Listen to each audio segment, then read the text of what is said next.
రెండో week working days లో అన్ని చోట్ల మంచి కలెక్షన్లతో పరుగును కొనసాగిస్తూ ఉన్న pan India sensation rebel star Prabhas నటించిన లేటెస్ట్ మూవీ కల్కి ఇప్పుడు రెండో వారాన్ని పూర్తి చేసుకునే పనిలో బిజీగా ఉండగా సినిమా బాక్సాఫీస్ దగ్గర మేజర్ గా హిందీలోనే సాలిడ్ కలెక్షన్లను సొంతం చేసుకుంటూ లీడ్ ను చూపెడుతూ మిగిలిన చోట్ల కన్నా బెటర్ గా పర్ఫామ్ చేస్తూ ఉంది. తెలుగు రాష్ట్రాలలో వర్కింగ్ డేస్ వలన డ్రాప్స్ కొంచెం ఎక్కువగానే ఉండగా 14వ రోజు మరోసారి ఓకే అనిపించే విధంగా ట్రెండ్ ను చూపెడుతూ ఉన్న ఈ సినిమా మొత్తం మీద ట్రాక్ చేసిన సెంటర్స్ ను బట్టి చూస్తూ ఉంటే 1 కోటి నుండి 1.2 కోట్ల రేంజ్ లో షేర్ ను అటు ఇటుగా తెలుగు రాష్ట్రాల్లో సొంతం చేసుకునే అవకాశం కనిపిస్తూ ఉండగా అన్ని చోట్ల ఆఫ్లైన్ టికెట్ సేల్స్ లెక్కలు కనుక బాగుంటే కలెక్షన్స్ ఇంకా పెరగవచ్చు. ఇక హిందీలో సినిమా మరోసారి మంచు జోరునే చూపెడుతూ 4 కోట్ల రేంజ్ కు అటు ఇటుగా నెట్ కలెక్షన్లను అందుకునే అవకాశం ఉండగా కర్ణాటక, తమిళ అలాగే కేరళ లాంటి ఏరియాలు కలుపుకొని మొత్తం మీద మరోసారి కోటి రేంజ్ నుండి 1,20,00,000 రేంజ్ లో షేర్ అందుకునే అవకాశం కనిపిస్తూ ఉంది.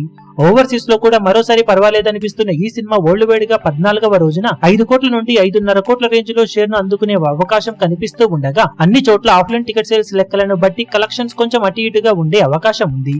మొత్తం మీద 14వ రోజు మరోసారి మంచి హోల్డ్ నే సినిమా చూపించిందని చెప్పాలి. ఇప్పుడు ఇక టోటల్ గా 2 వారాలు పూర్తయిన తర్వాత సినిమా సాధించే అఫీషియల్ కలెక్షన్ వివరాలు ఏ విధంగా ఉంటాయో చూడాలి. ఇప్పుడు ఈ వీడియో మీకు నచ్చినట్లయితే లైక్ చేయండి, షేర్ చేయండి, ఛానల్ ను సబ్స్క్రైబ్ చేయడం మాత్రం మరవకండి. ఏ చిన్న అప్డేట్ ను మిస్ అవ్వకూడదు అనుకుంటే బెల్ ఐకాన్ ను ప్రెస్ చేయండి.